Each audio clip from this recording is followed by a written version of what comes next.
सर्व मराठवाड्यातील गायरानधारक बांधवांना माझी विनंती आहे. गायरानधारक बांधवासोबतच ह्या जिल्ह्याचे खासदार आदरणीय बजरंग बाप्पा सोनवणे, केज मतदारसंघाच्या आमदार आदरणीय नमिताताई मुंदडा, विधान परिषदवरल्या आमदार पंकजाताई मुंडे आणि परळी मतदारसंघातील आमदार माजी मंत्री धनंजय मुंडे हे प्रशासनामधले हे अधिकारी, तहसीलदार, उपजिल्हाधिकारी, आमदार, खासदार या व्हिडिओच्या माध्यमातून मी सर्वांना हात जोडून सांगतोय. ह्याच्या अगोदरसुद्धा ह्या बीड जिल्ह्यामध्ये जवळगाव गायरानाचा प्रश्न प्रचंड विकोपाला पोहोचलेला आहे. ह्या ठिकाणी पोलिसाच्या दादागिरीच्या माध्यमातून इथल्या उद्योगपतीनं, इथल्या भांडवलदारांनी कलेक्टरला, तहसीलदारांना हाताशी धरून हा गायरानधारकाचं जे आंदोलन आहे हे चिडून टाकलेलं आहे. पोलिसाच्या माध्यमातून दादागिरी करून पोलिसांनी हे चिडून टाकलेलं आहे. त्याच्या अगोदर 3 ते 4 माणसांनी विष पेलेले आहे. अनेक महिलांना पोलिसांनी हाणमार केलेली आहे, केस केलेली आहे. हे सर्व गोष्टी घडत असताना ह्या जिल्ह्याचे खासदार त्यांच्यासोबत कलेक्टरची मीटिंग होऊन सुद्धा, तहसीलची मीटिंग होऊन सुद्धा, उपजिल्हाधिकारीची मीटिंग होऊन सुद्धा ह्या गोष्टीवर काही तोडगा निघालेला नाही. बांधवांनो, आज परत जवळगावचे बांधव तहसीलच्या ऑफिस पुढं, उपजिल्हाधिकाऱ्याच्या ऑफिस पुढं किंवा कलेक्टरच्या ऑफिस पुढं या तिन्ही ऑफिसपैकी कुठल्याही ठिकाणी आत्मदहन करत आहेत. आत्मदहनचा इशारा त्यांनी शासनाला दिलेले आहे.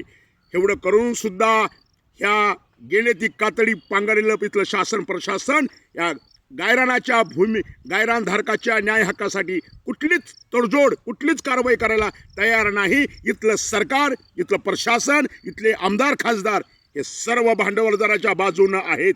म्हणून भीमशक्तीच्या वतीनं या आमदाराचा, खासदाराचा मी निषेध करतो. आणि गायरानधारक बांधवांना न्याय नाही मिळाला तर आज मोर्चा आहे. आज 12 वाजता कम्युनिस्ट पक्षाच्या वतीनं आणि सर्व आंबेडकरी पक्षाच्या संघटनेच्या वतीनं आज 12 वाजता आता उपजिल्हाधिकारी कार्यालयावर मोर्चा आहे. या मोर्चामध्ये आपण सर्वांनी यायचं आहे.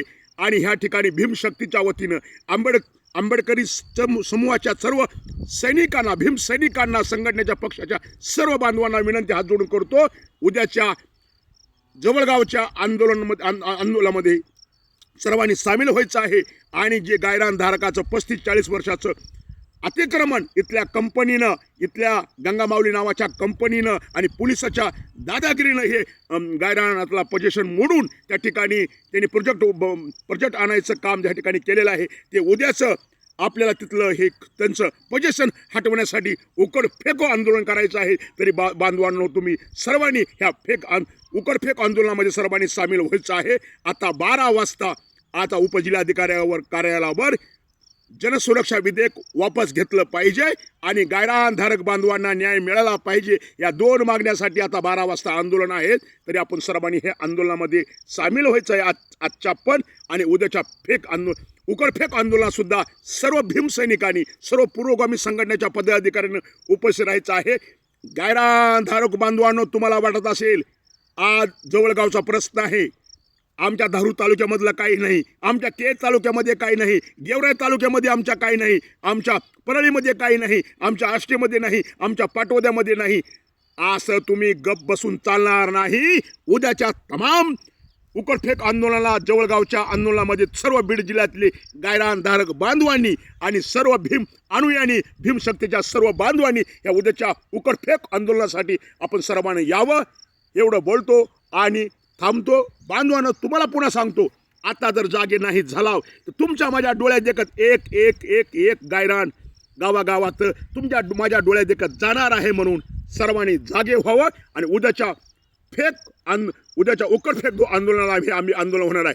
पोलीस प्रशासनाला मी सांगू इच्छितो, ईडूच्या माध्यमातून कलेक्टरला सांगू शकतो, उद्या खासदाराला सांगू शकतो, मुंडे परिवार आमदारांना सांगू शकतो, नमिता मुंदळा परिवारांना मी मुंदळा परिवारांना सांगू शकतो हेडूच्या माध्यमातून, तुम्ही ह्याच्यावर जर काही तुम्ही ह्याच्यावर विचार नाही केलात, गायरान धारकाळ बांधवांना न्याय द्यायची भूमिका नाही केली तर उद्या 10 वाजेपर्यंत आम्ही वाट बघणार आहोत आणि 10च्या नंतर जवळगावच्या तिथलं जे काही पोझिशन केलेलं आहे कंपनीनं ते आम्ही उकडून फेकून टाकणार आहोत.